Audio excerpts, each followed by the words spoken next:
이제 법원 이야기를 좀 해보겠습니다. 어제 제가 조희대가 이렇게 이례적으로 신속하게 이재명 대표의 공직선거법 상고심을 서두르는 이유가 무엇일까? 혹시 이것을 대선의 전에 파기 자판을 해서 이재명 후보의 후보 자격을 박탈시키려는 그런 불순한 의도가 있는 건 아닐까 우려를 많이 했습니다. 여기에 대해서 조선일보는 신속 재판하고 있다고 칭찬하고 있습니다. 그리고 경향은 이것이 사법 개입이다, 이렇게 비판을 하는 사설을 실었습니다. 어제 여기에 대해서 최강욱 전 의원이 매불쇼에 나와서 상세하게 이야기를 하던데 일단 결론은 그렇습니다. 저는 어제 파기 자판이 법률적으로 불가능한 건 아니기 때문에 조희대가 파기 자판을 노릴 수 있다, 그게 우려된다, 이렇게 말씀을 드렸습니다만, 자, 기사를 보면서 제가 설명을 드리도록 하겠습니다. 자, 이게 동아일보가 오늘 보도한 경우의 수입니다. 자, 6월 3일 대선 전에 선고할 가능성과 대선 전에 선고를 못할 가능성이 있습니다. 근데 지금 오늘도 합의 기일이 지정되었고 회의를 열죠. 그저께도 열었습니다. 지금 속도로 보면 대통령 전에 결론이 난다, 많은 법률 전문가들이 그렇게 예측을 하고 있습니다. 자, 그래서 대선 전에 선고를 안 할 경우에는 지금 당장 우리가 크게 여기에 신경 쓸 필요는 없습니다. 근데 조희대가 원래 다 이렇게 생각을 했어요. 대선 전에 선고를 못할 것이다 라고 생각을 했습니다. 633을 적용해도 안 되거든요.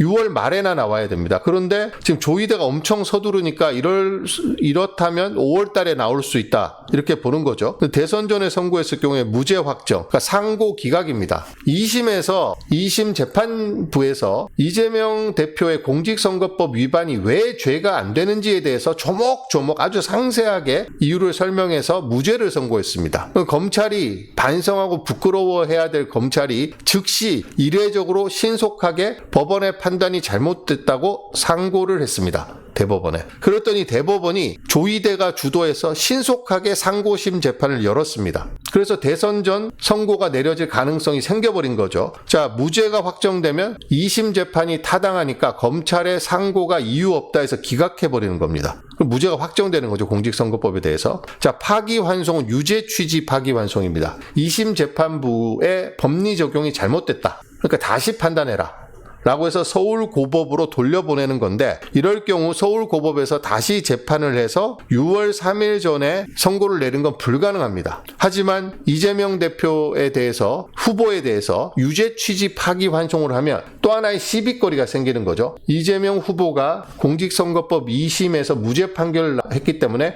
검찰의 무리한 기소였고, 정치검찰의 이재명은 죄가 없다, 그동안 사법 리스크, 죄인 프레임을 씌웠던 게 부당하다, 이렇게 지금 흘러가고 있는데, 대법원의 판단이 2심과 다르다 라고 되면 역시 1심에 했던 것처럼 이재명 대표는 공직선거법 위반을 한 게 된 것이고, 징역형의 집행유예형을 선고했던 1심의 판결이 정당했던 것처럼 비치게 됩니다. 그럼 대통령 선거에서 불리하게 작용을 하는 거죠. 근데 조희대가 지금 이거 하려고, 무죄 확정을 하려고 지금 서두르는 거겠습니까? 아니면 이 두 가지 가능성 때문에 서두르겠습니까? 자, 파기 자판의 경우 벌금 100만 원 이상 확정 시 대통령 후보 자격이 상실됩니다. 근데 이 가능성은 없다. 법률적으로 불가능하지는 않지만 전례가 거의 없고 가능성이 매우 희박하다. 그러니까 사실상 파기 자판은 없다고 봐도 된다. 이게 이제 최강욱 의원의 해석이었습니다. 그리고 2심에서 양형을 했으면 파기 자판을 할 수 있는데 무죄를 선고했기 때문에 양형 자체가 없는데, 대법원에서 양형 자체가 없는 거를 양형을 만들어서 양형할 수가 없다 라는 이유를 들어서 파기 자판은 사실상 불가능하고, 두 가지 가능성이 있다. 대선 전에 선고를 한다면, 자, 상고를 기각해서 무죄를 확정하거나 서울고법으로 파기환송해서 돌려보내는 것이다. 이 두 가지 가능성을 이야기했는데, 저는 최강욱 전 의원이 변호사 출신이고 저보다 법률 지식이 훨씬 많은 전문가이기 때문에 그렇게 될 거라고 생각을 합니다만, 이 파기 자판이라는 제도가 있기 때문에 그런 불안감이 완전히 100% 가신 것은 아니다. 제 스스로 봤을 때 그렇게 말씀드리고 싶습니다. 자, 그러면 이 노태학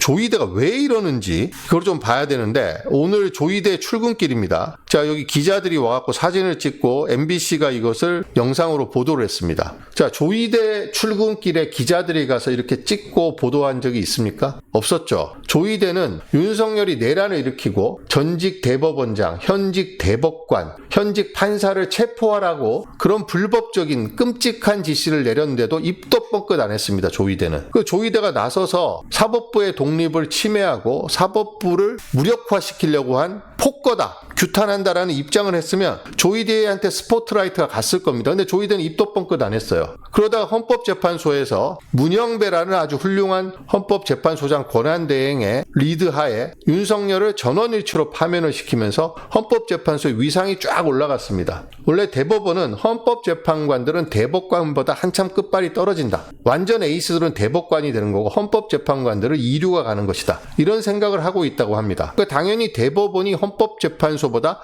훨씬 위에 있어야 되는데 헌법재판소는 하부 조직이 없잖아요. 헌법재판소 그 자체고 대법원은 전국에 있는 고등법원과 지방법원을 다 관할하는 코어이기 때문에 대법원이 훨씬 헌법재판소보다 위상이 높아야 되는데 최근에 헌법재판소의 윤석열 전원일치 파면으로 위상이 올라간 것을 견디지 못하고 대법원이 우리나라 사법체계의 중심이라는 것을 스스로 과시하고 자기가 소외됐다고 생각하는 이런 국민들의 관심, 내가 무려 대법원장이야 하는 걸 과시하기 위해서 조이대가 지금 무리수를 쓰고 있다. 존재감을 과시하기 위해.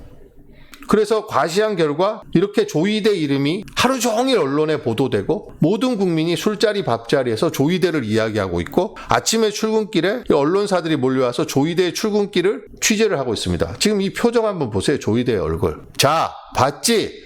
나 이런 사람이야. 문영배? 나하고 문영배를 어떻게 비교해? 지금 이런 표정 아닙니까? 조이대의 얼굴이? 그러니까 조이대의 속도전의 이유는 첫 번째, 대선에 개입을 하겠다. 대선판에서 대법원의 존재, 대법원장의 존재감을 과시하겠다. 그리고 헌법재판소에 비해서 주목도가 떨어졌던 대법원장이 얼마나 높은 위상을 갖고 있는 건지 과시 한번 해보겠다. 이 두 가지 목적이 결합되어 있는 것으로 보여집니다. 얼마나 유치합니까? 조이대가 자기가 대법원장으로서 할 일을 제대로 했으면 이미 언론의 주목을 받고 국민의 신뢰를 받았을 겁니다. 그런데 윤석열이 사법부를 정면으로 공격하고 파괴하려고 했던 어떻게 현직 대법관을 체포하려고 했고 현직 판사를 체포하려고 하고 있습니까? 그리고 조이대 이 인간은 서부지법이 폭도들에 의해서 박살날 때도 한마디도 공개적으로 하지 않았습니다. 법원의 최고 수장이라는 자가 다 때려 부쉈잖아요, 법원을. 그런데도 입도 뻥끗 안 하던 자가 이제 와서 자기의 존재감을 과시하기 위해서 이렇게 기자들 앞에서 워킹하듯이 걸어가면서 이렇게 근엄한 표정을 짓으니까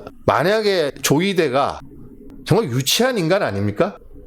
사법부가 대법원장이 국민의 주목을 받고 신뢰를 받고 평가를 받고 존경을 받으려면 자기 할 일을 제대로 했을 때 그런 평가가 나오는 겁니다. 근데 자기 할 일을 하나도 안 해놓고 정작 대선을 앞둔 대통령 당선 확률이 무려 99%나 되는 후보를 자기가 대법원에서 판결을 해서 흔들어 보겠다? 그래서 자기 존재감을 과시해 보겠다? 얼마나 유치하고 치졸하고 비겁하고 비민주적인 발상입니까, 이게? 그러니까 지금 문영배와 이 조이대를 비교를 해보세요. 이런 식으로 해서 조이대가 문영배 발끝이나 쫓아가겠습니까? 이렇게 사진 기자들 와서 자기 찍어주면 자기가 위상이 올라갑니까? 손가락질하는 사람만 늘죠. 대법원장으로서 대법관으로서 할 일을 해야죠. 윤석열에 대해서 입도 뻥끗 못했던 게 조이대 아닙니까? 법원이 박살나도 공개적으로 폭도들 비판도 못했던 게 조이대입니다. 근데 이제 와갖고 존재감을 과시한다고요? 이런 자가 대법원장이 돼 있으니 우리나라 법원의 수준이 한심한 거죠. 그리고 직위원 같은 자가 조이대랑 똑같은 자 아닙니까? 내란 수계를 풀어주고 말이죠. 구속 취소를 지 마음대로 입법적 해석을 해갖고 그러니 국민의 신뢰와 존경을 못 받는 거죠. 헌법재판소가 이번에 국민의 신뢰를 회복하게 된 것은 할 일을 했기 때문입니다. 조이대도 지가 할 일을 하기를 바랍니다. 대법원장으로서 이렇게 워킹하면서 존재감 과시하지 말고 이런 식으로 해서 대법원의 위상이 서겠습니까? 참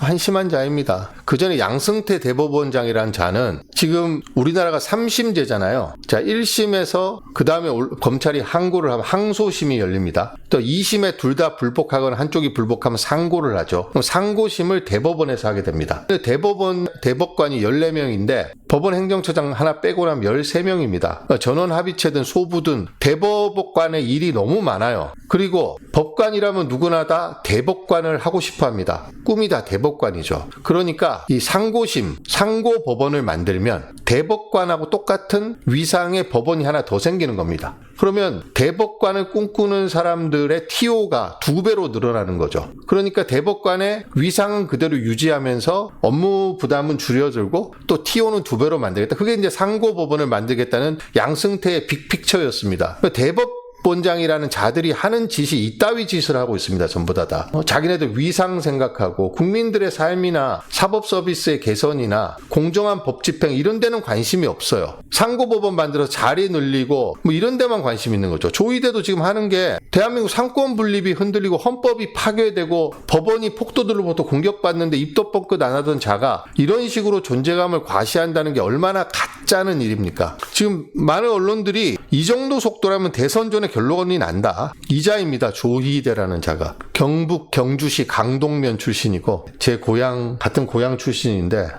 고향 출신이기 때문에 자랑스러운 마음이 들기는커녕 부끄럽습니다. 지금 대법원의 구성을 한번 보도록 하겠습니다. 지금 조희대가 대법원의 전원합의체의 구성을 한번 보겠습니다. 이건 옛날 기사인데 여기서 김상환 대법관이 퇴임을 하고 최근에 한덕수가 임명한 마용주 대법관이 여기 들어와 있습니다. 그래서 14명인데 그중에 조희대는 대법원장이고 이번에 노태학 이분은 중앙선관위원장이라서 자기 스스로 이 사건을 회피를 했습니다. 그런데 공직선거법 위반 사건이라서 회피를 했다고 하는데 좀 황당한 게 아니 이재명 대표의 공직선거법 위반하고 중앙선거관리위원장하고 무슨 관련이 있다고 회피를 합니까? 납득이 안 되더라고요. 어제 최강욱 변호사도 노태학이 회피한 건 이해가 안 된다 라고 이야기를 했습니다. 이 문재인 대통령 때 임명된 대법관이거든요. 성향도 중도 혹은 중도 진보로 평가되는 사람인데 이 사람이 회피를 했어요. 자, 그래서 최강욱 변호사의 분류에 따르면 이 중에서 제일 꼴통이 조희대고